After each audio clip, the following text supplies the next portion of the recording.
নজিরবিহীন নির্দেশ এরাজ্যের 7 এইরোকে সরাসরি সাসপেন্ড করেছে নির্বাচন কমিশন। গোটা দেশে একমাত্র এরাজ্যেই কমিশন এমন নির্দেশ দিল। এই নিয়ে ব্যাপক চাঞ্চল্যের সৃষ্টি হয়েছে।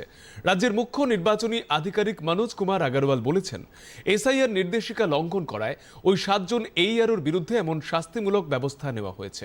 কেউ কোনো ভুল করলে এখনো তা শুধরে নেওয়ার সময় আছে, তিনি মন্তব্য করেছেন।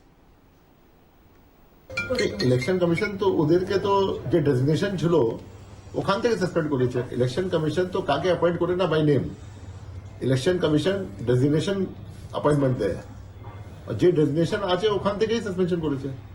ইয়ারও যে আছে যখন কাজ করছেন একদম নিউট্রালি কাজ করতে হবে, বেসড অন ডকুমেন্টস কাজ করতে হবে, ওদেরকে জানতে হবে, ওরা সব জানে, খুব এক্সপিরিয়েন্সড অফিসার আছেন কি ডিজিটাল ফুটপ্রিন্ট আছে, অ্যাজ পার রুল রেগুলেশন কাজ করাই বেস্ট আছে। এখনো যত এন্ট্রি হয়ে গেছে ওটা রিভিউ করে নেবেন, যত ডিসপোজাল আছেন রিভিউ করে নেবেন, টাইম আছে, time is there up to 21st and it is better to exercise all the powers as per the law and guidelines.